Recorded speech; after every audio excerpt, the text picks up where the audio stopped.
18-year-old Marcus Johnson walked off the football field after practice and vanished into the October night. His car was found running in the school parking lot, doors unlocked, his cleats still warm on the passenger seat. No blood, no witnesses, no leads. For 17 years, the small town of Millfield kept its silence until a fisherman's net pulled up something that changed everything. What he found will make you question everything you thought you knew about loyalty. October 12, 2022. Tommy Brennan had been fishing Millfield Lake for 30 years, but he'd never pulled up anything like this. The 67-year-old retired mechanic was checking his nets in the pre-dawn darkness when he felt the unusual weight dragging against his boat. Something metallic, something that didn't belong in these Georgia waters. The first item that came up was a class ring, gold with a red stone, the kind every high school senior dreams of earning. But this one was different. Engraved around the band were the words that made Tommy's blood run cold. Marcus Johnson, State Champions 2005. Marcus Johnson. Every longtime resident of Millfield knew that name. The star quarterback who had vanished without a trace on October 14, 2005, just days before the championship game that would have made history. The young man whose disappearance had torn apart a small town and left a family destroyed by unanswered questions. Tommy's hands shook as he pulled up the second item, a waterlogged leather wallet, preserved by the lake's unique mineral conditions. Inside was a driver's license with Marcus's smiling face, a team photo from the 2005 Millfield Eagles, and $43 that would never be spent. But it was the third item that confirmed what Tommy had suspected for 17 years. Car keys on a Millfield High School keychain, the metal worn smooth by countless practices and games. The keys that belonged to a 1997 Honda Civic that had supposedly driven Marcus Johnson out of town forever. Tommy knew what he was looking at. Evidence. Proof that Marcus Johnson had never left Millfield at all. Within hours, Georgia Bureau of Investigation divers would discover Marcus's car 40 feet below the surface, deliberately weighted down with concrete blocks in the deepest part of the lake. Inside, they would find what remained of an 18-year-old boy whose only crime was being too good, too smart, and too black for some people to tolerate. But Tommy Brennan's discovery would do more than solve a 17-year-old mystery. It would expose a conspiracy that reached into every corner of Millfield's power structure. Police officers, judges, business leaders, and respected citizens who had spent nearly 2 decades protecting a secret that was about to destroy them all. The truth about Marcus Johnson was finally coming to the surface, and with it, the reckoning that Millfield had been avoiding for 17 long years. September 15, 2005. 1 month before, Marcus Johnson would disappear forever. The Millfield High School cafeteria erupted in cheers as Marcus Johnson walked through the doors, still wearing his practice jersey with grass stains on the knees. At 18, he wasn't just the star quarterback of the Eagles. He was the first black starting quarterback in county history, and he was leading them to their best season in 20 years. "State champions, baby!" shouted Tommy Rodriguez, the team's center, slapping Marcus on the back. "Georgia's going to love having you next year." Marcus grinned, but his response was typical of the young man who had captured the heart of a small Georgia town. "We haven't won anything yet. Championship's about the team, not one player." That humility was exactly what made Marcus Johnson so extraordinary. On the field, he was unstoppable, a 4.0 student with a cannon arm who could read defenses like he'd written the playbook himself. Off the field, he was the kid who stayed after practice to work with younger players, who carried his grandmother's groceries every Sunday, and who still called his mother Mama without embarrassment. Dolores Johnson had raised Marcus and his 14-year-old brother Isaiah by herself, working double shifts as a nursing assistant to keep their small house and Marcus's dreams alive. She'd watch from the stands every Friday night, her heart bursting with pride as her son completed pass after impossible pass, knowing that each touchdown brought him closer to a full scholarship to the University of Georgia. "That boy's going places," Grandma Essie would tell anyone who'd listen, always writing in that journal of his, talking about telling stories on TV someday. Football's just his ticket to bigger things. Marcus kept detailed journals about his experiences as Millfield's first black quarterback, documenting everything from the racist graffiti that occasionally appeared on his locker to the surprising support he'd received from teammates and fans. He planned to study journalism at UGA, then maybe try broadcasting after his playing days ended. "I want to show other kids like me that it's possible," he told the local newspaper. "Football opens doors, but education's what keeps them open." But in September 2005, Marcus Johnson was simply a teenager living his dream. Undefeated team, college scouts in the stands every Friday, and a family that believed he could accomplish anything he set his mind to. He had no idea that some people in Millfield saw his success not as inspiration, but as a threat that needed to be eliminated. October 14th, 2005. Marcus Johnson jogged across the Millfield High School parking lot, his cleats clicking against the asphalt as he headed toward his 1997 Honda Civic. Practice had run late. Coach wanted to perfect the new passing plays for next week's crucial game against crosstown rivals. The state championship was within reach, and everyone could feel it. "See you Monday, MJ," called out Jake Patterson, the team's wide receiver, as he climbed into his truck. "We're going to destroy Riverside." Marcus waved back, fishing his keys from his gear bag. The parking lot was nearly empty now, just a few cars belonging to custodial staff and a security guard making his rounds. October nights in Georgia still held summer's warmth, and Marcus rolled down his windows before starting the engine. That was the last time anyone would admit to seeing Marcus Johnson alive. At 8:30 p.m., custodian Willie Hayes discovered Marcus's Honda running in the parking lot, doors unlocked, engine still warm. Marcus's football cleats sat on the passenger seat, still damp with sweat from practice. His gear bag was in the back seat, and homework assignments were scattered across the floor. But Marcus himself was gone. It was like he just stepped out for a minute, Hayes would later tell police. Radio was still playing, air conditioning running. Looked like he was coming right back. But Marcus never came back. His cell phone was missing. His wallet was gone. There were no signs of a struggle, no broken glass, no blood. Just an empty car with its engine running and a mystery that would haunt Millfield for 17 years.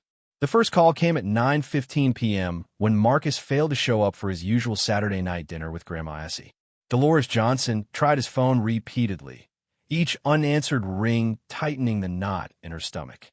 By 10:30 p.m., she was driving through town, checking every place Marcus might have stopped. The police report filed at 11:47 p.m. was brief and dismissive, possible runaway. The subject may have left voluntarily due to college recruitment pressure. But Dolores Johnson knew better. Marcus didn't run from challenges. He faced them head-on. He wouldn't abandon his family, his team, or his dreams just days before the biggest game of his life. What she didn't know was that Marcus's success had made him a target. That some people in Millfield saw his achievements not as a source of pride, but as a threat to the way things had always been. And that by morning, a cover-up would begin that would last 17 years. October 15th, 2005. Chief Bobby Garrett had been Millfield's top cop for 15 years, but he'd never handled a missing person case involving the town's star quarterback. As he stood in the high school parking lot where Marcus's car had been found, Garrett seemed less interested in finding clues than in controlling the narrative. Probably got overwhelmed by all the college pressure, Garrett told the small crowd of worried parents and teammates who had gathered at dawn. "You know how it is with these kids. They get scared and run off. He'll turn up in Atlanta or somewhere, trying to be a big shot." But Dolores Johnson wasn't buying it. She'd spent the night calling hospitals, shelters, and every friend Marcus had ever mentioned. She knew her son, and running away wasn't in his character. "Chief, you need to call in the state police," Dolores demanded, her voice steady despite her exhaustion. Marcus didn't run away. Something happened to him here. Garrett's response was swift and dismissive. "Ma'am, I understand you're upset, but we can't waste state resources on every teenager who gets cold feet about his future. Get 48 hours. These cases usually resolve themselves." What Dolores didn't know was that the school's security cameras had captured everything until they mysteriously malfunctioned at exactly 7:30 p.m. the night before. The footage from the parking lot, the hallways, and even the backup system all corrupted beyond recovery. Technical glitch, the security company explained when questioned. Happened sometimes with older systems. By day 3, when Marcus still hadn't contacted anyone, the Georgia Bureau of Investigation finally agreed to assist. But their search was strangely limited, a 10-mile radius that excluded the rural areas where someone might actually hide a body. When Dolores asked why they weren't searching the lake or the abandoned quarries, she was told those areas were low probability and required special equipment the department couldn't afford. The reward fund grew to $50,000 within a week, donated by local businesses and churches. Search parties combed through every neighborhood, but somehow every lead went nowhere. Every witness seemed to have seen nothing useful. Every potential break in the case crumbled under scrutiny. "It's like someone doesn't want him found," whispered Marcus's teammate Jake Patterson to his girlfriend. He had no idea how right he was. November 2005, 1 month after Marcus vanished. The Millfield Eagles lost their first game in 2 seasons without their star quarterback, falling 28-7 to crosstown rivals who had been preparing for Marcus, not his replacement. In the stands, an empty seat remained where Dolores Johnson used to cheer every Friday night. She couldn't bear to watch football anymore. By Christmas 2005, the missing person posters were fading from telephone poles and shop windows. The reward fund sat untouched. Chief Garrett had quietly transferred Marcus's case file to a storage room, telling anyone who asked that all leads have been exhausted. But some people in Millfield knew better. They knew exactly what had happened to Marcus Johnson, and they were prepared to take that secret to their graves. The Johnson family never recovered. Dolores lost her nursing job in 2007 when the hospital cited budget cuts that somehow didn't affect any other employees. Isaiah transferred to a school in the next county after facing constant harassment from classmates whose parents whispered that his family couldn't let sleeping dogs lie. "Why can't y'all just accept that Marcus ran off?" became the town's unofficial motto whenever anyone mentioned the case. By 2010, Grandma Essie's health was failing. The stress of losing Marcus and watching her family disintegrate had taken its toll. She died in 2018, never knowing what happened to the grandson who used to carry her groceries and write about his dreams in journals that would never be published. The conspiracy of silence wasn't accidental, it was enforced. When a young journalist from the Atlanta Constitution tried to investigate Marcus's disappearance in 2012, his editor suddenly killed the story, citing lack of credible sources. When Dolores hired a private investigator in 2015, the man's car was vandalized and his office broken into before he withdrew from the case. Anyone who asked too many questions found themselves facing problems.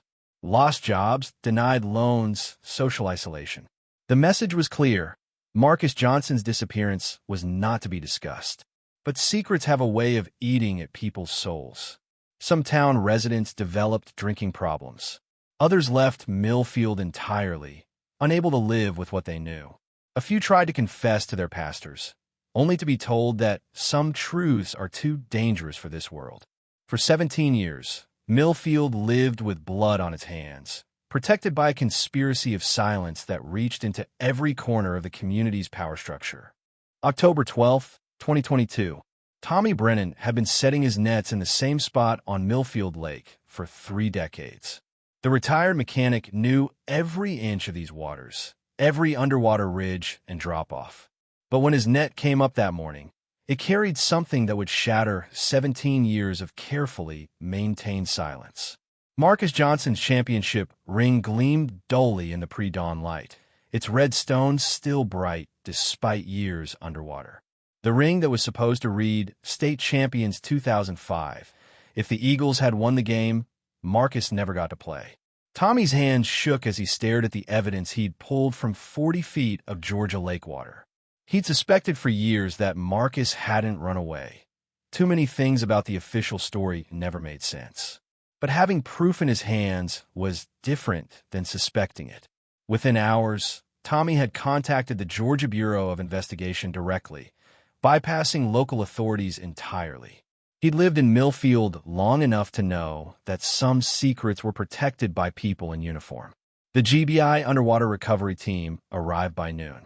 Sonar equipment revealed what Tommy had feared they'd find: a vehicle on the lake bottom, deliberately placed in the deepest section where recreational divers would never venture. It took specialized equipment to raise Marcus's 1997 Honda Civic from its watery grave. When they finally winched it to the surface, the car told a story that no one in Millfield wanted to tell. Concrete blocks are tied to the chassis, windows rolled up tight, and in the driver's seat, what remained of an 18-year-old boy whose crime was being too successful for some people to tolerate. The medical examiner's preliminary findings were immediate and damning: blunt force trauma to the skull. Marcus Johnson hadn't drowned. He'd been murdered before his body ever touched the water. By evening, news vans were rolling into Millfield for the first time since 2005. The conspiracy of silence that had protected killers for 17 years was about to crumble under the weight of evidence that couldn't be explained away, destroyed, or denied. Tommy Brennan's fishing net had caught more than a ring. It had caught justice, finally surfacing after 17 years underwater. October 20th, 2022. Millfield Police Station. FBI Special Agent Maria Santos had seen her share of small-town corruption, but the Marcus Johnson case was something different entirely. As she spread crime scene photographs across the conference table, facing 5 men who had spent 17 years believing they'd gotten away with murder, she realized she was looking at one of the most calculated hate crimes in Georgia history. "Gentlemen," Agent Santos said, her voice cutting through the silence like a blade, "we have DNA evidence, cell phone records, and financial transactions that place each of you at the scene on October 14th, 2005. But more importantly, we have Billy Crawford's full confession." The color drained from Judge Walter Hayes' face. For 17 years, he'd presided over Millfield's courtroom with the authority of someone who believed himself untouchable. Now, sitting in handcuffs across from a federal agent, he looked like what he really was: a man who had helped murder a teenager to protect his vision of how the world should work. Billy Crawford had been the weak link from the beginning. The former police sergeant had spent 17 years drowning his guilt in bourbon and sleepless nights, watching his conscience slowly destroy his marriage, his health, and his sanity. When the FBI offered him a deal in exchange for his testimony, Crawford broke like a dam under pressure. It wasn't supposed to happen like that, Crawford had told investigators during his videotaped confession. "We just wanted to scare him, make him understand his place." But when Marcus started fighting back, started calling us racists and saying he'd expose us, Ray lost his temper. Ray Sutton sat at the end of the table, his construction company owner's hands now shackled in federal restraints. For decades, Sutton had been Millfield's most prominent businessman, the man who decided which projects got built and which families got work. He'd built his empire on maintaining the racial hierarchy that had existed in Millfield since Reconstruction, and Marcus Johnson's success had threatened to tear that foundation apart. Marcus was getting too big for his britches. Sutton had told his co-conspirators in recorded phone conversations from 2005 that the FBI had finally recovered from archived cell phone company databases. Boy needed to learn that being good at throwing a football doesn't make you equal to white folks. The conspiracy had started in September 2005, when Marcus's performance on the field began attracting national attention. College scouts weren't just offering him scholarships. They were treating him like royalty, staying in Millfield's best hotels, eating at the town's finest restaurants, all to court a young black man who some residents believed was forgetting his place. Tommy Morrison, the school board chairman, had been the one to suggest that something needed to be done about Marcus's growing influence. Morrison had spent his career ensuring that Millfield schools maintained their subtle but effective racial segregation. Black students steered toward vocational programs, while white students were encouraged toward college prep. Marcus's academic and athletic excellence threatened to inspire other black students to demand equal treatment. "We can't have every colored boy in town thinking he could be the next Marcus Johnson," Morrison had said during a recorded conversation with Judge Hayes. "Pretty soon they'll be demanding equal everything. And then where does that leave us?" The fifth conspirator, Police Chief Bobby Garrett, had been essential to both the murder and the cover-up. Garrett had provided inside information about Marcus's schedule, disabled the school's security cameras, and ensured that the subsequent investigation would go nowhere. His 30-year career in law enforcement had taught him exactly how to make evidence disappear and witnesses forget what they'd seen. The murder itself had been planned with military precision. On October 14, 2005, the five men had waited in the school parking lot, knowing Marcus would stay late for extra practice. When he finally emerged at 7:45 p.m., they'd surrounded his car before he could drive away. Marcus recognized all of them. Agent Santos explained to the packed courtroom during the preliminary hearing. These weren't strangers or random criminals. These were pillars of the Millfield community, men he'd known his entire life, men who had smiled and shaken his hand at community events while plotting his murder. The confrontation had escalated quickly. According to Crawford's confession, Judge Hayes had been designated as the spokesman, intended to deliver a warning about knowing your place and not getting too big for your britches. But Marcus had refused to be intimidated. "You can't stop me," Marcus had told them, according to Crawford's tearful testimony. "I'm going to college, and I'm going to come back here and change things. And there's nothing you old racists can do about it." That's when Ray Sutton had picked up the baseball bat he'd brought, just for intimidation, and struck Marcus across the head with enough force to crack his skull. The 18-year-old had collapsed instantly, blood pooling beneath his head on the asphalt where he dreamed of driving away to start his new life. "We all knew he was dead," Crawford had confessed. "But instead of calling for help or owning up to what we'd done, we panicked. Judge Hayes said we were all in it together now, and we had to protect each other." The cover-up had been as calculated as the murder. Using Sutton's construction equipment, they'd loaded Marcus's body into his own car, weighed it down with concrete blocks, and driven it to the deepest part of Millfield Lake using back roads that Garrett knew were unmonitored. They'd sunk the car in a location where it would never be found by accident, then returned to their homes to establish alibis. The next morning, Chief Garrett had discovered Marcus's empty car in the school parking lot, carefully placing it there after removing the body and cleaning any evidence of violence. He'd immediately pushed the runaway narrative, knowing that many white residents would be eager to believe that Marcus had simply abandoned his family and responsibilities. The conspiracy wasn't just about hiding a murder, Agent Santos explained. It was about protecting a way of life that these men believed was under threat. They killed Marcus Johnson because his success challenged their worldview that black people should know their place and stay in it. The 17-year cover-up had required constant maintenance. When journalists tried to investigate, Judge Hayes used his connections to pressure editors. When private investigators got too close, Garrett used police resources to intimidate them. When family members asked uncomfortable questions, Sutton used his business influence to threaten their livelihoods. But the conspiracy had also extracted a toll on its participants. Crawford's alcoholism, Morrison's early retirement due to stress, Hayes's increasingly erratic behavior on the bench, all symptoms of men living with the weight of an unforgivable secret. "Guilt is a poison," Crawford had told investigators. "It eats at you from the inside. Every time I saw Marcus's picture in the newspaper, every time his mama asked me if we had any new leads, every time some kid talked about wanting to be like Marcus Johnson, it was like dying a little bit more." The forensic evidence was overwhelming. DNA from all five men found in Marcus's car. Cell phone records placing them together on the night of the murder. Financial records showing suspicious payments between conspirators over the years. Security footage from a private business that had captured their vehicles in the area.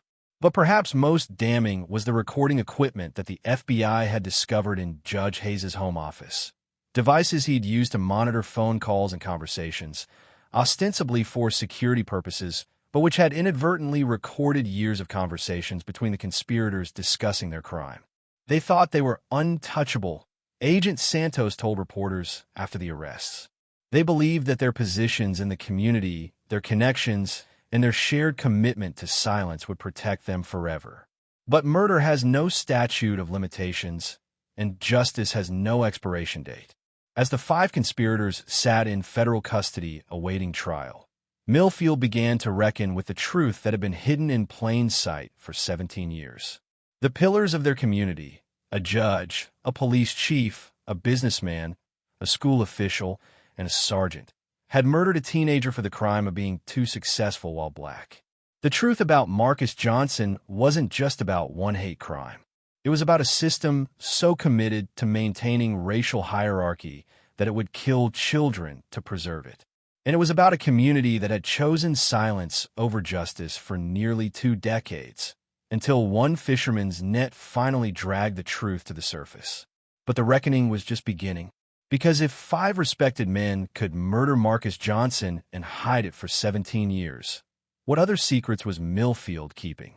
And how many other families were still waiting for justice that might never come? March 15th, 2023. Federal Courthouse, Atlanta, Georgia. Dolores Johnson sat in the front row of the packed courtroom, her hands folded in her lap as Judge Patricia Coleman read the verdicts that had taken 17 years to reach. Behind her, the gallery was filled with civil rights activists, journalists, and Millfield residents who had finally found the courage to face the truth about their community. On the charge of conspiracy to commit murder in violation of federal civil rights statutes, we find the defendant Ray Sutton guilty. The word echoed through the courtroom like a gunshot. Sutton, the construction company owner who had wielded the baseball bat that killed Marcus Johnson, showed no emotion as the judge continued reading guilty verdicts on all charges. Life in federal prison without the possibility of parole. Judge Walter Hayes received the same sentence. For 30 years, he had perverted justice from the bench while protecting the very criminals who should have appeared before him. His federal conviction meant he would die behind bars, his judicial legacy forever tainted by the blood of an 18-year-old boy. Tommy Morrison, the school board chairman who had orchestrated the conspiracy, broke down sobbing as he received 25 years for civil rights violations and obstruction of justice. Chief Bobby Garrett, who had spent 3 decades wearing a badge while covering up murder, got life without parole for his role in both the killing and the systematic destruction of evidence. Billy Crawford, the former sergeant whose confession had brought down the conspiracy, received 15 years in exchange for his cooperation. As he was led away in shackles, Crawford turned toward Dolores Johnson and mouthed the words, "I'm sorry." She nodded slightly, not in forgiveness, but in acknowledgement that some apologies could never be enough. The legal victory was unprecedented. Federal prosecutors had successfully argued that Marcus Johnson's murder constituted a hate crime designed to maintain racial hierarchy through terror. The case became a landmark in civil rights prosecution, proving that historical injustices could still face modern accountability. But justice in the courtroom was only the beginning of Millfield's reckoning.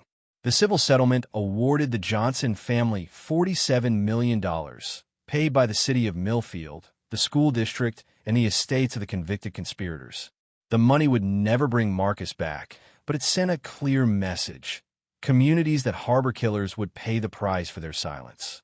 More importantly, federal oversight transformed Millfield's institutions. The police department was disbanded and replaced with county law enforcement under federal monitoring. The school district was placed under Department of Education supervision to ensure equal treatment for all students. A federal judge appointed a special monitor to review every government decision for the next 5 years. The Truth and Reconciliation Commission, established in Marcus's name, became a model for other communities grappling with historical injustices. Public forums allowed residents to share their experiences with the conspiracy of silence. Some confessed to knowing the truth, but staying quiet. Others revealed additional crimes that had been covered up over the decades. Healing can't begin until we acknowledge the poison that's been festering in our community for 17 years, said Reverend James Washington, who had led the commission's efforts. Marcus Johnson died because too many people chose loyalty to whiteness over loyalty to justice. The Johnson family's vindication came at tremendous personal cost. Dolores, now 58, had spent half her adult life searching for answers that some people would have preferred to keep buried forever. Isaiah, who had grown from a 14-year-old boy into a 31-year-old man during the years of uncertainty, struggled with survivor's guilt and the knowledge that his brother had been killed simply for being successful. But Marcus's legacy grew beyond the tragedy of his death. The Marcus Johnson Memorial Scholarship sent 15 students to college each year, prioritizing first-generation college students from minority families. Millfield High School retired his jersey number permanently and renamed their stadium Marcus Johnson Memorial Field. Most significantly, Marcus's journals, recovered from his bedroom and finally published, became required reading in Georgia schools. His teenage writings about breaking barriers through sports and education inspired a new generation of young people who refused to accept limitations based on their race or background. Tommy Brennan, the fisherman whose net had pulled up the truth, received the Presidential Medal of Freedom for his courage in exposing the conspiracy. At 68, he became an advocate for cold case investigations, partnering with underwater search teams across the country to help other families find closure. Sometimes justice takes 17 years, Brennan said during his White House ceremony. But it's never too late to do the right thing. Marcus Johnson's truth was buried at the bottom of a lake, but it couldn't stay down forever.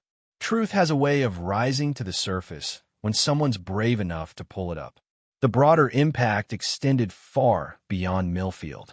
The Department of Justice launched a national task force to investigate similar historical hate crimes, identifying patterns of cover-ups in small towns across the South.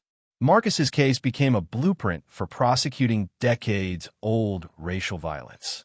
But questions remained. How many other Marcus Johnsons were buried in lakes, hidden in woods, or dissolved in acid by conspiracies that had never been exposed? How many families were still waiting for truth that might never surface? As Dolores Johnson left the federal courthouse on that March afternoon, she carried with her both justice and heartbreak. Her son was finally at rest, his killers behind bars, his story told. But 17 years of stolen time could never be recovered. 17 years of wondering, searching, and grieving in a community that knew the truth but chose silence. Marcus Johnson's story wasn't just about one hate crime or one conspiracy. It was about the price of racism, the power of truth, and the courage required to drag justice up from the depths where it had been hidden.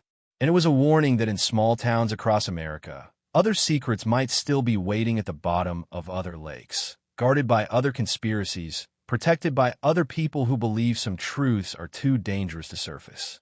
The question wasn't whether justice would eventually come.